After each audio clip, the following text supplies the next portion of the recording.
Quem era Walter Machado? O gerente de vendas, rapaz que foi ferido no pescoço e sangrou até a morte dentro do próprio carro no bairro Rebouças, região central de Curitiba. Nós fomos atrás, a nossa equipe se empenhou para responder algumas perguntas. Como foi a noite dele? Como foi a madrugada de festa? Quais eram as preferências do Walter? Para os colegas de trabalho, como os colegas viam o Walter? Segundo estes colegas, ele vivia para cuidar da aparência. Ia para a academia, tomava medicamentos para suplementação e tudo mais. Era trabalhador também, disseram isso, e gostava de curtir a noite curitibana. Walter também teve um passado difícil. Ele foi usuário de drogas, mas venceu essa batalha há 10 anos. E hoje em dia, vivia o auge da vida dele. O melhor momento, de acordo com ele mesmo e de acordo com a família. E a principal pergunta que a nossa equipe foi atrás de responder: quem matou esse gerente de vendas com uma estocada no pescoço? É a resposta que todos esperam. Nós temos a matéria completa agora na tela da massa para vocês. Walter Luiz Machado, de 41 anos, era um homem muito vaidoso, trabalhador, com vários amigos, apegado à família e que fazia muito sucesso com as mulheres. Há alguns anos também foi usuário de drogas. Nossa equipe foi até a loja de trajes sociais e esporte fino masculino em um shopping de Curitiba em que ele trabalhava. Um gerente e amigo de Walter, relação de amizade e trabalho com a vítima. Nós tínhamos uma amizade assim muito boa, né? Não sei do particular dele fora da empresa, mas como pessoa, um cara muito bom, honesto. Tanto é que o apelido dele era Walter Coração Bom, né? Era um cara assim extremamente profissional, gente boa, parceiro. Né? Infelizmente aconteceu essa fatalidade aí, né? Ele era muito bom vendedor, ele era considerado o rei da alfaiataria, como ele falava, o Walter Lewis, né? E a gente está sentindo bastante, porque vem cliente procurando ele. Walter gostava bastante da vida noturna. Sempre que possível, ia curtir em algum lugar depois do serviço. É uma pessoa que sempre foi muito prestativa, sempre um excelente vendedor. Mas ele era solteiro, como eu disse, gostava muito da noite, aquela coisa assim. Sempre foi de sair? Foi. Walter também sempre teve um cuidado especial com a saúde e com o corpo. Os amigos disseram que ele era solteiro e fazia sucesso com as mulheres. Ele era solteiro e gostava de pegar a mulherada. Ele era mulherengo. Nós viemos até a casa onde Walter morava, bairro Butiatuvinha, aqui mesmo na Grande Curitiba. Era nessa residência que Walter morava com a mãe e mais um irmão. Nós viemos até o local, a mãe não estava, mas uma outra familiar acabou atendendo a nossa equipe, muito abalada, ainda falou um pouco, pelo menos, sobre como Walter era. O que foi repassado é que ele saiu do trabalho, onde na noite anterior ao crime ainda iria trazer uma pizza, jantar aí com a mãe, jantar com o irmão. Mas foi nesse período que ele acabou não voltando com essa pizza e só foi encontrado morto já na manhã do dia seguinte, na manhã do sábado. O carro em que ele estava ainda está aqui na garagem da casa. Tinha combinado de trazer uma pizza para ela. Eles iam jantar, ela e outro meu sobrinho que está dormindo. Aí 4 horas, não sei, parece, e veio a notícia aqui na foto que o Piá tinha sido assassinado, né? Walter Machado foi dependente químico por alguns anos. Nossa equipe conversou com um amigo e vizinho da vítima. Ele contou que há cerca de 10 anos, Walter não fazia mais uso de entorpecentes. É triste ver essa fatalidade que aconteceu com ele e dá pra ver que ele lutou contra isso e conseguiu. A ajuda da mãe dele, a família dele ajudou ali. No trabalho, os colegas também sabiam do envolvimento com drogas no passado de Walter. Estava recuperado, já fazia cerca de 10 anos que ele estava limpo, como ele dizia pra gente, né? Até porque quando ele estava nessa vida das drogas e tal, ele não tinha nada, né? Agora, depois ele saiu, já tinha uns 10 anos que ele estava limpo, né? Comprou carro, comprou apartamento, né? Poucos minutos antes da morte de Walter, amigos viram uma postagem em uma rede social da vítima. Ele estava dentro do carro, ouvindo música e demonstrando felicidade. Aí ele publicou no status no WhatsApp, escutando uma música e aparentemente indo embora, né? Era lá por 3h46 da manhã, mais ou menos. Pouco antes do ocorrido. E felizão, dentro do carro, escutando música, felizão. Nós localizamos também um boletim de ocorrência de maio do ano passado, onde Walter estava envolvido. Na ocasião, uma ex-namorada dele registrou o BO por perseguição e ameaça. A mulher ainda disse que já teria sido agredida por ele. Olha, eu fui pego de surpresa com esse boletim de ocorrência, não sabia que o Walter tinha essa acusação contra ele de agredir, de perseguir uma ex-namorada. Mas é bom que fique bem claro que ele é a vítima do caso. Aquela região central, a Dani está aqui no vídeo para responder diversas perguntas. Dani, é bem verdade que você trabalhou ontem à noite aqui com a equipe de reportagem do Tribuna da Massa. Por que é que você saiu para fazer reportagem ontem, já no período da noite? Responde pra gente e eu tenho outras perguntas para fazer para você. Por favor, Dani. Bom, Lucas, nós tentamos refazer os últimos passos, então, do Walter, para tentar entender o que aconteceu naquela noite. Então, nós andamos por toda Getúlio Vargas, pela Lamenha Lins, procuramos locais abertos, pessoas que pudessem estar ali, conversamos, inclusive, com algumas pessoas, para ver se alguém viu o Walter ali, para ver se alguém consegue explicar o que ele estava fazendo ali, Lucas. Porque, veja, a sensação que nós temos quando a gente escuta alguns amigos dele e quando a gente vê a linha que a investigação está tomando pelas provas que foram colhidas no local da morte, indicam a sensação que eu tenho, Lucas. É como se o Walter tivesse uma vida dupla. Porque, por exemplo, nós inclusive conversamos com essa jovem que teve essa situação de perseguição, né? Porque agora a Lei Maria da Penha, uma medida protetiva, pode ser colocada contra uma pessoa que persegue também. E ela não disse nada de mal a princípio desse rapaz, viu, Lucas? Ah, isso é importante. Então você conseguiu conversar com a pessoa que teria registrado esse boletim de ocorrência lá atrás. E ela não fez nenhuma reclamação contra o Walter. Tá. Não. Entendi bem. Não. Mas... Ela prefere não falar a respeito do assunto e falar que está muito condoída com tudo isso em relação à família também. Nós também, Lucas, conversamos com um amigo dele. Esse amigo também foi por essa mesma linha, disse que ajudou. A sensação que a gente tem é que ele teve um problema no passado e mudou de vida completamente. Entendi, perfeitamente. Só que eu sei que você conversou com pessoas da noite que trabalham ali na região da Ouvidor Pardinho. Quem conhece, quem é de Curitiba já sabe.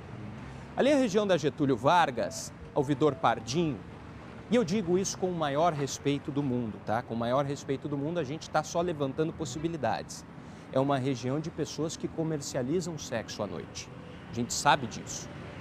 Tem muitos travestis, também digo isso com o maior respeito do mundo.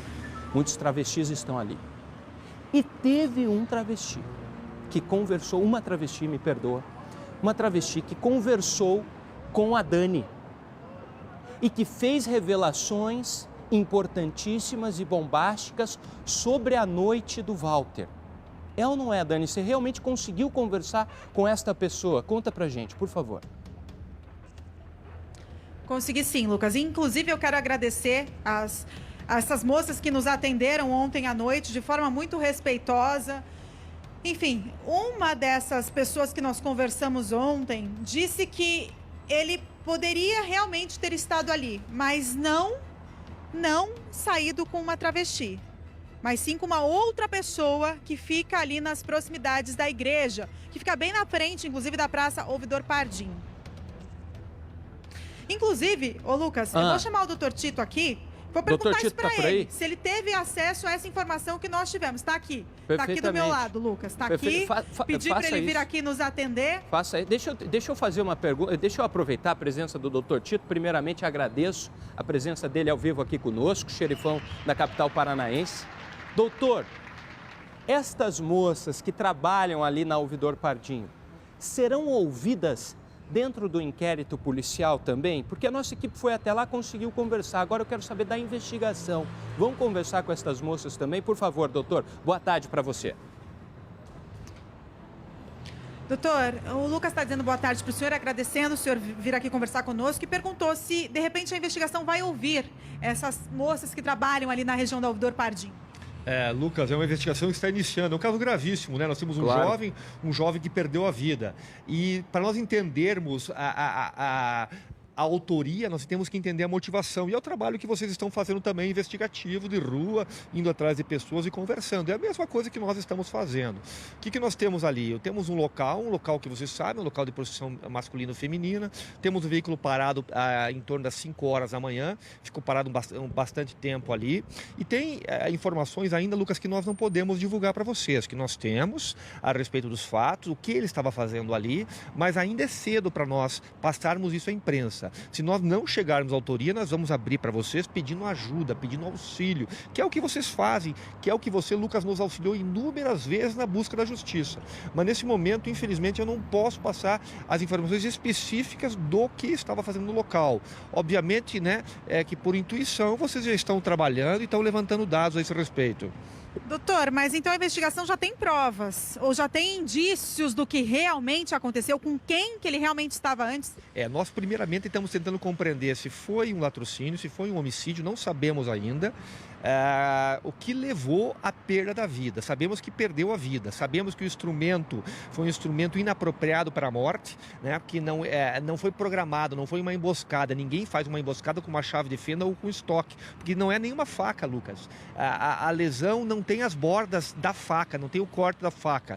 Então é algo momentâneo, daquele contexto, uma discussão naquele momento que gerou a morte. Por isso que há indícios de homicídio e não de latrocínio. Ninguém pratica um roubo, um furto sem uma faca, pelo menos uma faca. Uma faca tem em qualquer cozinha, tem em qualquer lugar, né? Então ninguém vai assaltar alguém com um cabo de vassoura, com uma ponta ou com uma chave de fenda. E é esse instrumento utilizado. Por isso nós compreendemos nesse momento que se trata aparentemente de um homicídio e não de um latrocínio. Mas o contexto é muito complexo e é muito estranho. Doutor, então tudo leva a crer que ele estava ali e por conta desse preservativo usado que ele se encontrou com outra pessoa ali da região. Pode ter sido, então, uma garota de programa, pode ter sido um travesti, pode ter sido um garoto de programa. Nada disso é descartado? Nada disso é descartado, porque nós temos que abrir a investigação sem preconceito, porque o nosso objetivo é prender um criminoso que hoje está nas ruas, um criminoso que pode voltar a matar, né? Esse material genético do preservativo já está em exame. Obviamente que não sabemos se é da vítima, se é do autor, né? Isso vai ser verificado. Agora, todo cuidado é pouco nesse momento, porque há um contexto muito estranho nessa situação. A perda da vida, mas ao mesmo tempo o celular dele desapareceu. Mas não necessariamente é um latrocínio. Por quê? A pessoa pode ter levado o celular como prova, né? Porque ali tem a comunicação. Hoje o celular é um smartphone, em regra, né? Um instrumento de comunicação, com vários aplicativos. Todo mundo sabe disso. Então, estamos procurando dados, mas é uma situação estranha. Ele para o veículo, ele fica um tempo ali dentro desse veículo, às 5 horas da manhã, né? E tudo isso faz parte dessa investigação bastante complexa. Muito obrigada, doutor. Um bom trabalho para o senhor e nós estamos de olho, hein, doutor? Assim que tiver novidade, por favor, nos conte. Sem dúvida alguma, e agradeço a vocês e parabéns pelo trabalho investigativo. Lucas, eu ando na rua e encontro a equipe de vocês trabalhando. Né? Vocês têm até uma vocação policial. Obrigada, doutor. Olha, Lucas, então veja, dessa conversa aqui, eu já posso extrair que talvez a informação que eu tenha tido ontem com as travestis esteja certa. Perfeitamente. Então tá, eu quero agradecer aqui ao delegado Tito, agradeço a Dani também, e eu quero trazer para vocês a matéria completa que a Dani conversou com estas pessoas que trabalham ali no entorno da Ouvidor Pardinho, na Getúlio Vargas. Quem conhece Curitiba sabe do que eu estou falando, são profissionais que comercializam sexo, que batem ponto ali.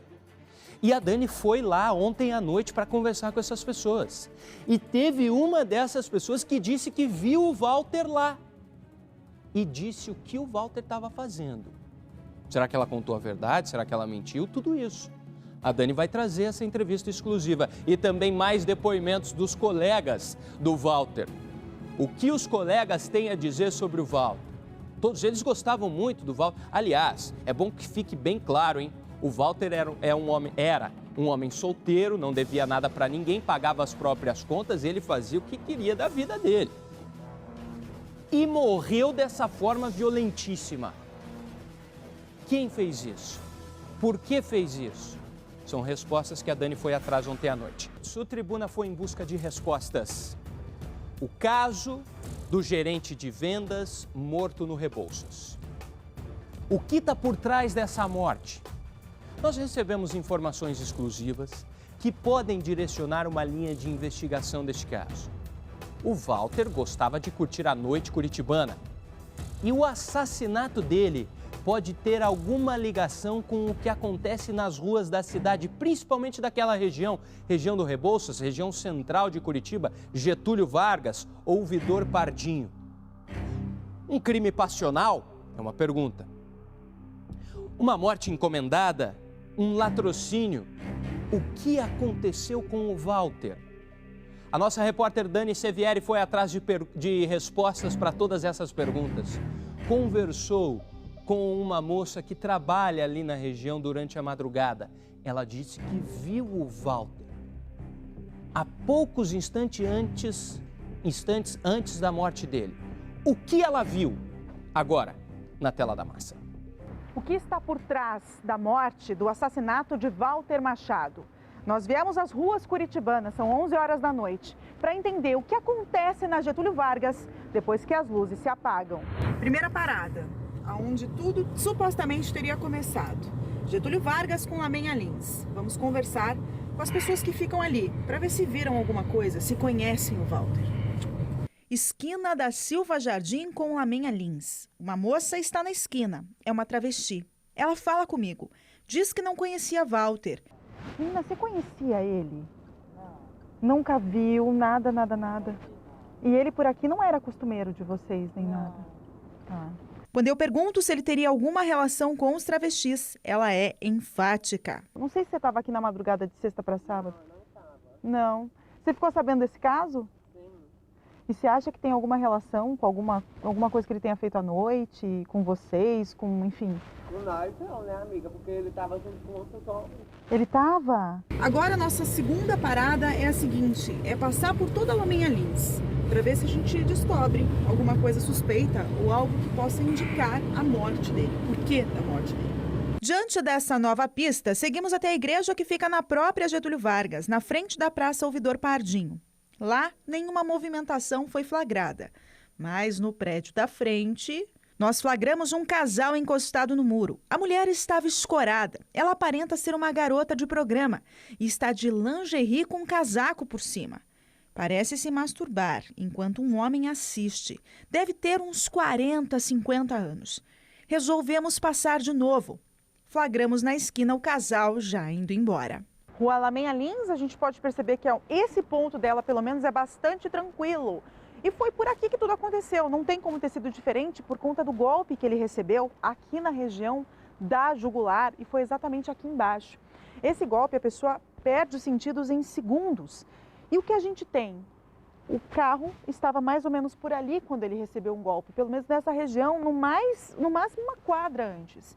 E depois disso, ele para o carro no meio da rua, desce, sente a ferida, volta para o carro, desmaia, cai do lado do motorista, perde os sentidos e morre. Alguma coisa aconteceu aqui. O único comércio, algo que poderia estar aberto, é aquela distribuidora ali, Panda Bebidas e Conveniência, que está fechada hoje por ser segunda-feira. Mas a situação toda aconteceu às 4h26, entre 4 horas, menos que isso, 4h15 e 4h20 aproximadamente. Foi mais ou menos nesse período. O local já estava fechado e a rua estava assim, deserta. Supostos caminhos que podem ter sido feitos pelo consultor de moda Walter Machado foram refeitos, mas ainda sem nenhuma pista concreta do assassino. Seguimos na busca acompanhando de perto as investigações. Não há crime perfeito. Ô Dani, eu sei que aquela profissional que você conversou ali, nos arredores da Ouvidor Pardinho, ela falou mais coisa ainda, não é? São informações, são trechos de entrevistas que nós vamos trazer ainda amanhã.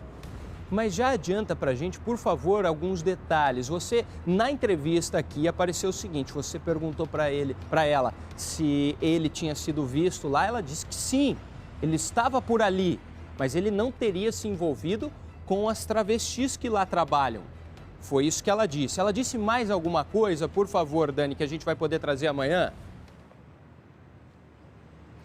Ela disse, Lucas, ela disse, no primeiro momento todo mundo pensou nessa possibilidade que talvez ele tivesse se encontrado realmente com um travesti por conta das circunstâncias e das proximidades com a Getúlio Vargas. E aí ela me disse que não, que as informações que eles têm ali e que ela, de acordo com as informações que ela me disse, tem um outro ponto ali da região da Getúlio Vargas que homens se encontram. E ela apontou que esse rapaz, que esse consultor de moda, estaria se encontrando com outro homem ali para ter algum tipo de relação sexual. Foi isso que ela disse, Lucas. Com outras palavras, mas foi exatamente isso que ela disse. Por isso até que eu perguntei aqui ao Dr. Tito sobre essa questão, porque a investigação já vai por esse lado, justamente por conta do preservativo que foi encontrado ali usado dentro do carro. Então, infelizmente, de fato, ele se envolveu com alguma pessoa ali, que pode ter sido uma travesti, pode ter sido um homem ou pode ter sido uma mulher. Agora, com essa informação dessa travesti, ela afirma, ela indica ali que ele teria sido visto com os homens ali. Mas a gente ainda não tem certeza de nada, viu, Lucas? Tudo isso realmente ainda é um quebra-cabeça. Sim. São perguntas que carecem de respostas. O delegado Tito Barrichello, melhor do que ninguém, é que pode trazer estas respostas. Mas a Dani fez muito bem, viu, Dani? Parabéns para você pelo trabalho de ontem. Foi às ruas e conseguiu arrancar essas informações. Coisas que a gente não imaginava, então, né? Que as moças trouxeram ali a informação que atrás da igreja também acontece outro tipo de comércio de sexo. Infelizmente é isso que está acontecendo. Pode ter a ver com isso? Pode. O Walter era um homem livre, um homem solteiro, livre, ele fazia o que queria da vida dele. É ou não é, Dani? Você tem mais uma informação para adicionar, por favor? Não, Lucas, o que eu quero pontuar é o seguinte, que embora essa travesti tenha comentado conosco que atrás da igreja tinha esse local com homens, pelo menos na noite de ontem nós não encontramos ninguém ali. Tanto é que nós trouxemos na matéria. O que nós encontramos foi um casal, um homem e uma mulher que estavam ali do lado. Tivemos a impressão de que ali acontecia um programa, mas entre um homem e uma mulher. E nós também encontramos várias travestis que fazem ponto ali normalmente. Agora, realmente, esses homens nós não encontramos. Pelo menos não na noite dessa segunda-feira, Lucas. Perfeitamente. Muito obrigado, Dani. A qualquer nova informação, a Dani volta ao vivo. Amanhã tem mais, hein? Amanhã, a partir do 12h30, aqui no Tribuna da Massa, mais respostas de todas essas perguntas, esse crime misterioso que aconteceu na região do bairro Rebouças.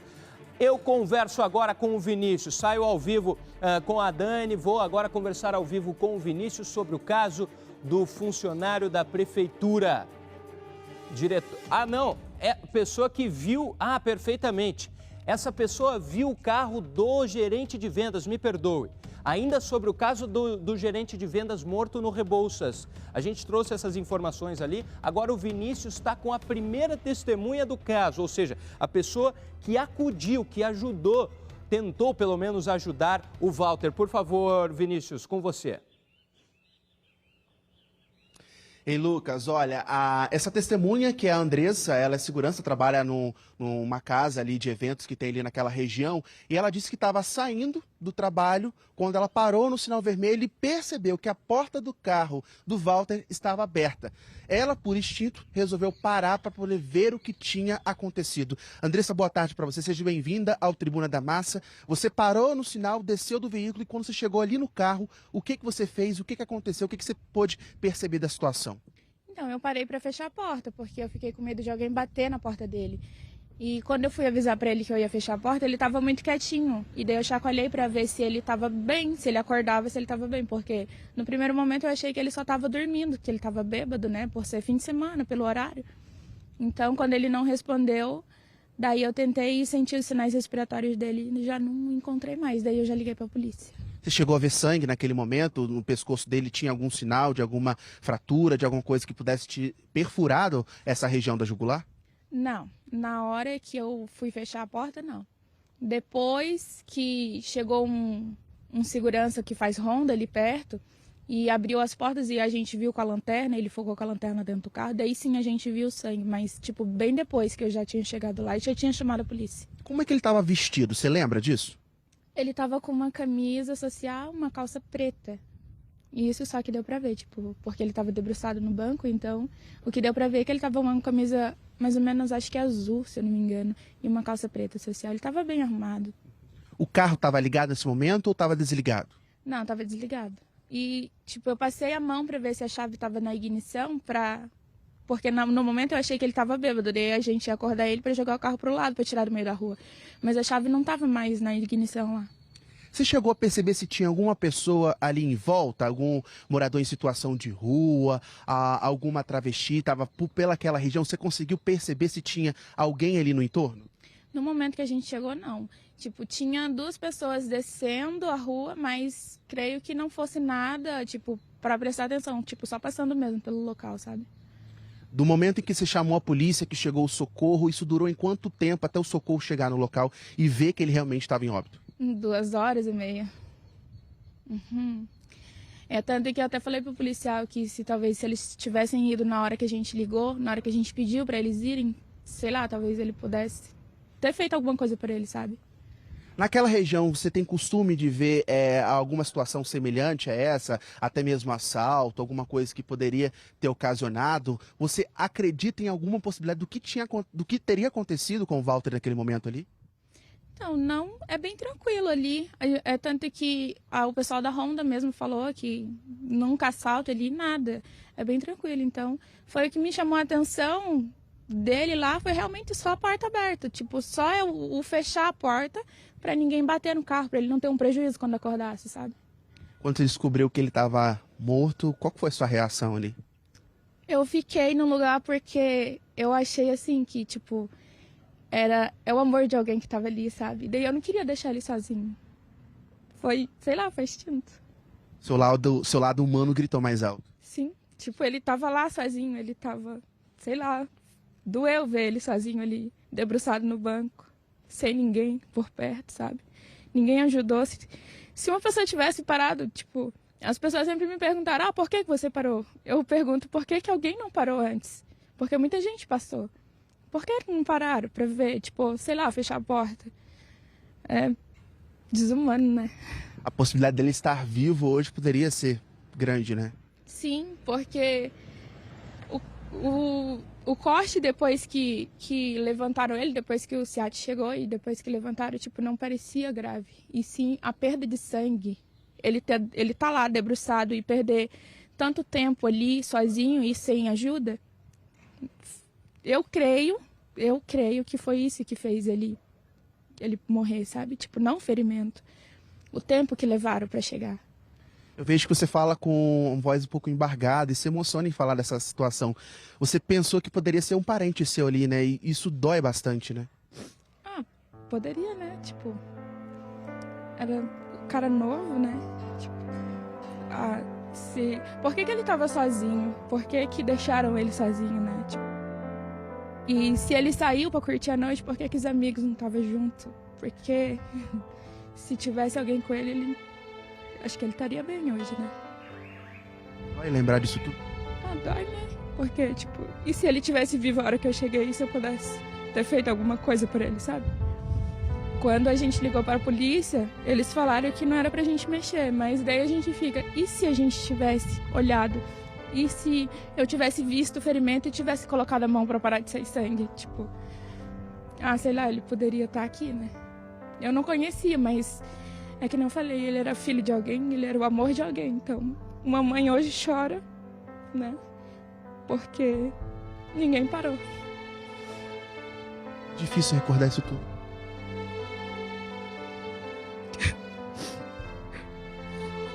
É difícil, né? Porque era só alguém ter parado. Você viu mesmo depois no vídeo, mesmo depois ele estar ferido, ele caminhou. Então, o ferimento não era tão grave. Ele pôde caminhar depois que ele foi ferido. Então,